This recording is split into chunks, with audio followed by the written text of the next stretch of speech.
باللہ من الشیطان الرجیم بسم اللہ الرحمن الرحیم۔ میرے بھائیو، دوستو، بزرگو، السلام علیکم ورحمۃ اللہ وبرکاتہ۔ آج سے انشاءاللہ نورانی قاعدے کا آغاز کر رہے ہیں،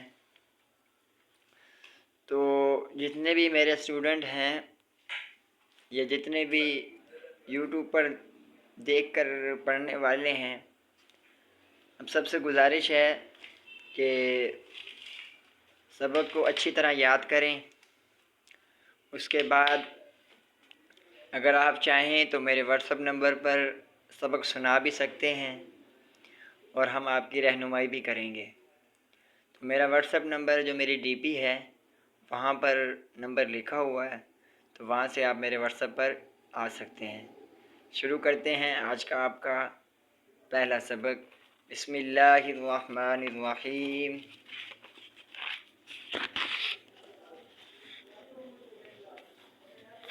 بسم اللہ الرحمن الرحیم۔ تختی نمبر 1، حروف مفردات۔ تختی نمبر 1، حروف مفردات۔ مفردات کسے کہتے ہیں؟ سب سے پہلے تو یہ سمجھیں، مفردات کسے کہتے ہیں؟ الگ الگ حروفوں کو مفردات کہتے ہیں۔ الگ الگ حروفوں کو مفردات کہتے ہیں۔ ہدایت، یہ حروف مفردات بنیادی استاد کے لیے ہدایت لکھی ہوئی ہے۔ تو آج کا آپ کا سبق جو ہے تختی نمبر 1، حروف مفردات۔ مفردات کسے کہتے ہیں؟ الگ الگ حروفوں کو مفردات کہتے ہیں۔ الف، با، تا، سا، جیم۔ پھر الف، یہ الف با، دونوں ہونٹوں کو ملا کر با، تا، یہ جو زبان ہے نا وہ تالو کے نیچے لگانی ہے۔ تا، سا، سا کس طرح پڑھنی ہے؟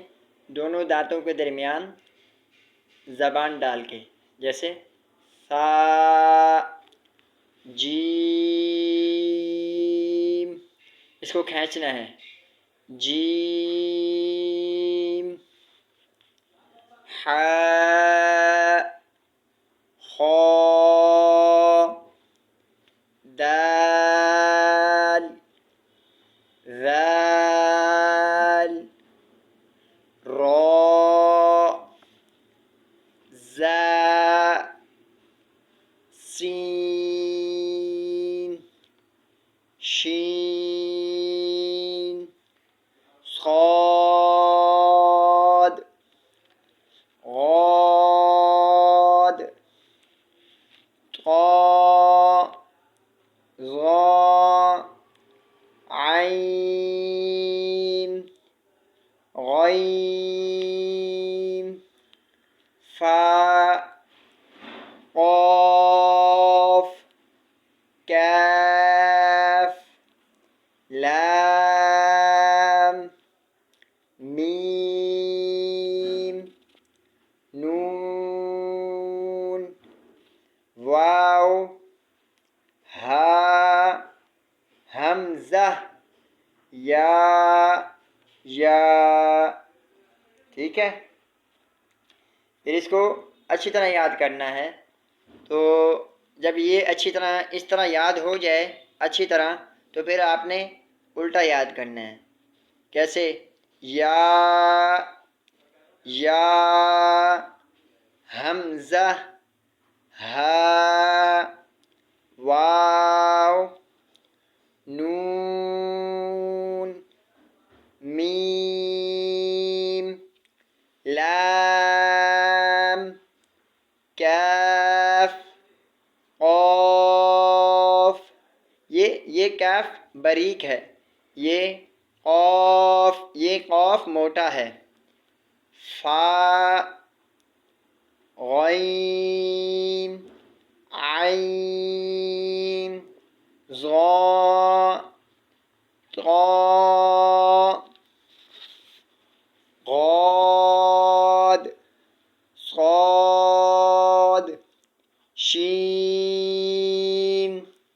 سین زا را ذال دال خا حا جیم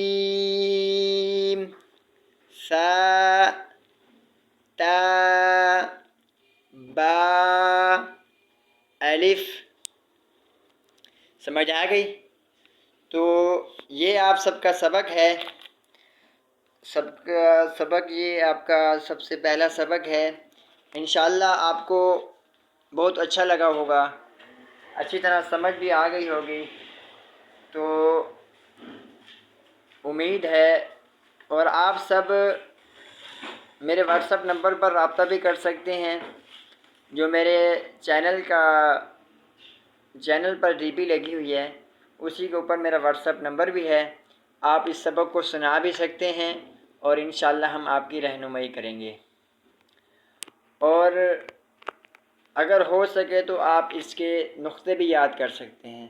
الف خالی، با کے نیچے ایک نقطہ، تا کے اوپر 2 نقطے، سا کے اوپر 3 نقطے، جیم کے اندر 1 نقطہ، حا خالی، خا کے اوپر 1 نقطہ، دال خالی، ذال کے اوپر 1 نقطہ، را خالی، زا کے اوپر 1 نقطہ، سین خالی، شین کے اوپر 3 نقطے، صاد خالی، غاد کے اوپر 1 نقطہ، طا خالی، ظا کے اوپر 1 نقطہ، عین خالی، غین کے اوپر 1 نقطہ، فا کے اوپر 1 نقطہ، قاف کے اوپر 2 نقطے، جو قاف موٹا ہے نا اس کے اوپر 2 نقطے ہیں، جو باریک ہے وہ خالی ہے، کاف خالی، لام خالی، میم خالی، نون کے اوپر 1 نقطہ، واو خالی، ہا خالی، حمزہ خالی، یا کے نیچے 2 نقطے، یا کے نیچے 2 نقطے۔ تو اسی طرح آپ پڑھتے رہیں گے، انشاءاللہ آپ کی بیس بھی بنے گی۔ اس سے آگے ہم آپ کو نماز حنفی، قرآن مجید، حفظ پڑھنا چاہے، ناظرہ پڑھنا چاہے وہ بھی پڑھائیں گے، دینی مسائل بھی سمجھائیں گے۔ انشاءاللہ ہم آپ سب کی رہنمائی کریں گے، اور ہم آپ سب کی رہنمائی کے لیے ہی حاضر ہیں۔ تو آپ سب ہاتھ بڑھائیں، ہم نے بھی ہاتھ بڑھایا ہے، آپ بھی ہاتھ بڑھائیں، ہمارے ساتھ رہنمائی کریں، اور ہم بھی آپ کی ساتھ رہنمائی کریں گے۔ بچہ ہو، بوڑھا ہو، بڑا ہو، چھوٹا ہو، یہ نہیں ہے کہ اب 40 سال عمر ہو گئی ہے تو اب پڑھنا ناممکن ہے، تو یہ مہر نہیں لگ گئی، آپ پڑھ سکتے ہیں۔ جوانی کے عالم کے اندر انسان بہت کچھ کر سکتا ہے۔ بچپن کے اندر اگر 1 سال میں ناظرہ قرآن پڑھتا ہے تو کچھ ڈھلی عمر کے اندر اس کو 2 سال لگ جائیں گے یا 3 سال لگ جائیں گے۔ تو اس کا یہ فائدہ، سب سے بڑا فائدہ یہ ہے، اگر کوئی بھی انسان دین سیکھنے کے دوران فوت ہو جاتا ہے تو اس کے نام اعمال میں لکھا جاتا ہے کہ یہ دین سیکھنے والا، اور جس کے نام اعمال میں لکھا جائے دین سیکھنے والا، اس کی تو بخشش ہی بخشش ہے، اس کی تو بخشش ہی بخشش ہے۔ تو حدیث پاک میں آیا ہے کہ جو شخص جس حالت میں فوت ہوگا وہ اسی حالت میں اٹھایا جائے گا، جس حالت میں فوت ہوگا وہ اسی حالت میں اٹھایا جائے گا۔ مثال کے طور پر اگر آپ قرآن شریف پڑھتے ہوئے، قرآن شریف سیکھتے ہوئے، دین سیکھتے ہوئے انتقال کر گئے تو جب آپ قبر سے اٹھیں گے تو دین سیکھتے اٹھیں گے، دین سیکھتے اٹھیں گے۔ تو اللہ پاک ہم سب کو دین سیکھنے اور سکھانے کی توفیق عطا فرمائے۔ وآخر دعوانا الحمدللہ رب العالمین۔ السلام علیکم ورحمۃ اللہ وبرکاتہ۔